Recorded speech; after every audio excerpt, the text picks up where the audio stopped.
नमस्कार मित्रांनो, आपण आयुष्यात अनेकदा बाह्य रूपावर फसतो. जे दिसतं तेच खरं असतं असे आपण मानतो, पण खरंच तसं असतं का?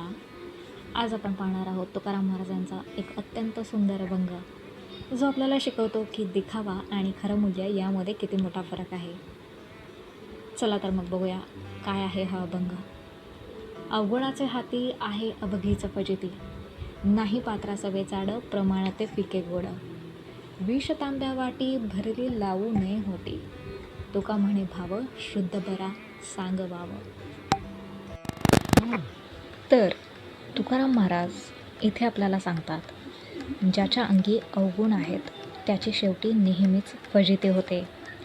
आपण अनेकदा एखाद्या वस्तूचं किंवा माणसाचं मूल्य त्याच्या बाह्य रूपावरून ठरवतो, पण खरं मूल्य हे आत काय आहे यावर अवलंबून असतं. जसं एखादं भांडं कितीही सुंदर असलं तरी त्यातील पदार्थ जर वाईट असेल तर त्याचा काहीच उपयोग नाही. तुकाराम महाराज एक अत्यंत सुंदर उदाहरण देतात. समजा तुमच्यासमोर एक चमकदार तांब्याची वाटी आहे, पण त्यात विष भरलेलं आहे. तुम्ही ते पिणार का? नाही ना.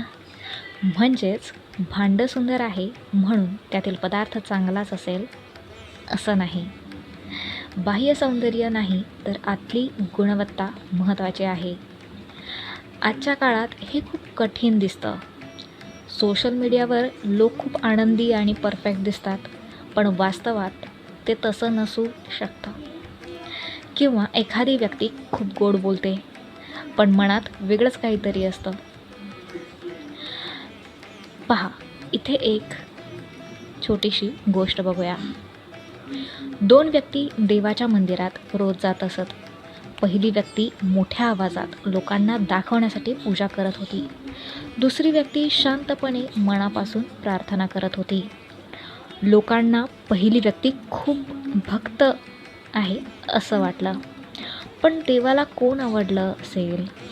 ज्याचा भाव खरा आणि शुद्ध होता. तुकाराम महाराज शेवटी सांगतात, भाव शुद्ध असावा, सोंग नको. आपल्या मनातील भावना खरी असावी. आपण जे करतो ते प्रामाणिकपणे करावं, फक्त लोकांना दाखवण्यासाठी काही करू नये. कारण दिखावा काही काळच चालतो, पण सत्य कायम टिकते. या अभंगातून आपण काय शिकू शकतो? माणसाचं मूल्य त्याच्या स्वभावावरून ठरवा. बाह्य रूपावर कधीही फसू नका. आपल्या मनात नेहमी चांगले विचार ठेवा. देवापुढे किंवा लोकांपुढे सोंग घेऊ नका, कारण शेवटी आपला भावच आपली ओळख ठरवतो.